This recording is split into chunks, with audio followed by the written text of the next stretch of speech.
Hey, Luis Progreso, this is Sancista Brujo Luis. Today I'm going to be talking to you about some of my drums. Actually, a drum, right?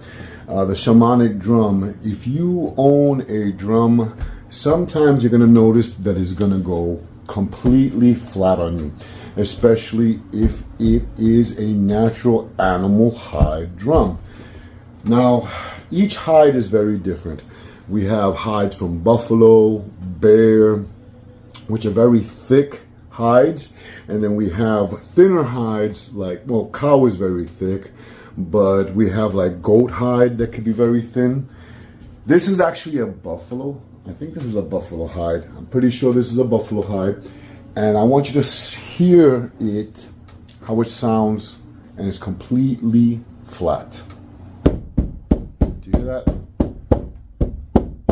That is no bueno. Now, our drums are sacred tools, right? There is a spirit that resides within a drum. You gotta understand that an animal gave its life, and now the spirit of the animal resides within this drum. I see a lot of people purchase a drum, especially a hide drum, and they play for a little while, and then they hang it up or they place it in the closet. Then they never pay attention to it again. Listen, this is an animal spirit. It's one of our most sacred tools. It should be respected. We as spiritual practitioners, we reawaken the spirit, right? By doing a little ceremony, feeding the spirit so that the spirit can come back into the drum and try to reawaken that spirit. This is something that we should treat with respect. Once a year, I like to place some form of oil, because you gotta understand, this is a hide. It's like our skin, right? So the elements are going to affect the drum, especially like our skin, right? The winter affects this, the cold air affects the skin, the heat affects the skin, it dries it out. So we want to take care of our drums. Once a year, I like to put a natural oil on my drums. I like to use shea butter, but this is not something that I purchased, or made just to play with it for a little while, because it's cool, because it's the fad right now that everyone's playing a drum, and then hang it somewhere or throw it in a closet and forget about it, and then only call on it when I need it. Remember that you have to build a connection with the spirit of each drum, right? And so you can't build a relationship with the spirit of the drum if you're only gonna, or not just the drum, any sacred tool that you have. If you only use your sacred tool once a year and then you throw it in a closet, right? Ignore it until, I don't know, some Samhain ceremony comes up or some drumming circle. Oh my God, let me take out my drum that I haven't seen in a year. You're not going to build a connection. You're not going to build strength with that spirit, right? So these tools need to be used, need to be treated with respect, right? And it's not something that you just buy, you know, just to buy because everyone has, and then you use it for a second and then you throw it in the closet. This has a spirit like all your sacred tools, and the more you use it, the more bond you create with that spirit, right? And if you don't create a bond with that spirit, the spirit is not going to come to you. So we got to take care of our tools, right? And sadly to say, when you're dealing with a hide drum, right, it's going to go flat.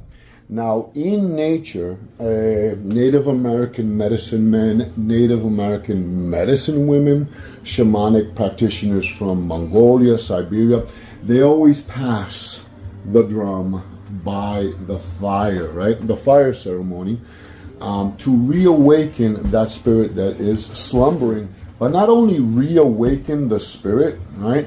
But also to tighten up the hide. We want our drums to, we don't want them to sound like this during ceremony, right?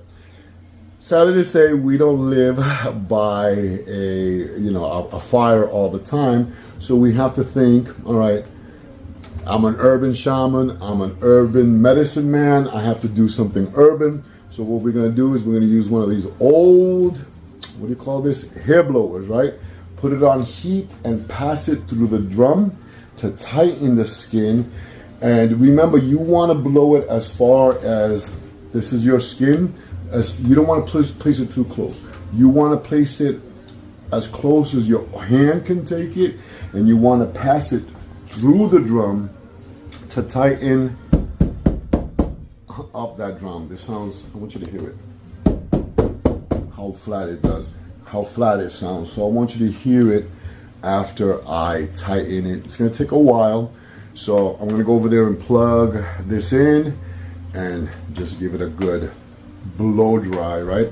If I was in nature, I would pass it through the ceremony of the fire to reawaken the spirit of the drum that resides right here in the center. This is a Native American drum. Siberian drums, the spirit resides somewhere different, but reawaken the spirit of the drum. So let me do that. When it sounds like this, I shouldn't be doing this, and you shouldn't be doing that. So let's go play around until I get that tone that I want. I want to tighten this skin. Okay, so now I'm going to pass the drum through the fire, right? Quote unquote fire. Remember, depending on the hide, right? If it is a buffalo hide, a bear hide is going to be thicker. So it doesn't get as sensitive as this. I'm surprised this one is, because this is a buffalo hide. Goat skin are more sensitive. The tone can go different, especially like, let's say, the heat, cold might affect the tone of your drum. So I'm going to start with my finger. Hear that flat sound? I'm going to start, I want to get my fire into a very enough that I can handle it, but hot. Okay? And I'm going to pass my drum over,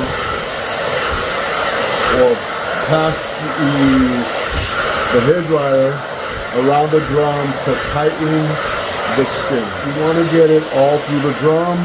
You want to tighten this area as well. And as you keep tapping it until you get that tone. See how light this drum is. I want it to be firm.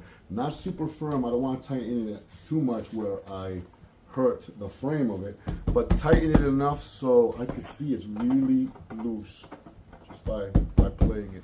So I want to show you something. Let me see. See this? This is no bueno. This is also affecting the tone of the drum. So I'm also going to heat up this area. Your drum should not be springing like that. You see that? No bueno. You don't want that. 3 Doritos later. Still a few moments later.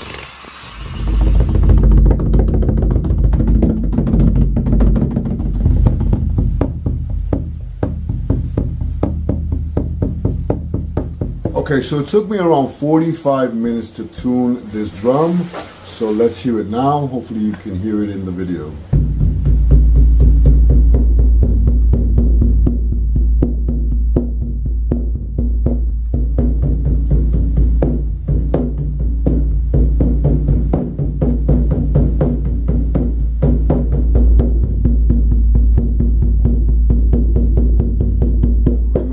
Your tools are sacred. Sadly to say, in the spiritual communities, there's a lot of Veronica Salt spiritualists. Daddy, I want it now. And if you don't have the patience to take care of your tools, of your drum, to tune it, that doesn't mean you can't get a drum. You can get a drum. There are synthetic drums, synthetic high drums. Remo is one of the best ones. Great for students, for learning. When you learn how to play with that drum, respect it, and know that you're going to use the drum, then I would go to an animal hide drum, because if you have no patience, it's just going to provoke a lot of anxiety. I hope this video helped. This is Sancista Brujo Luis. Play on.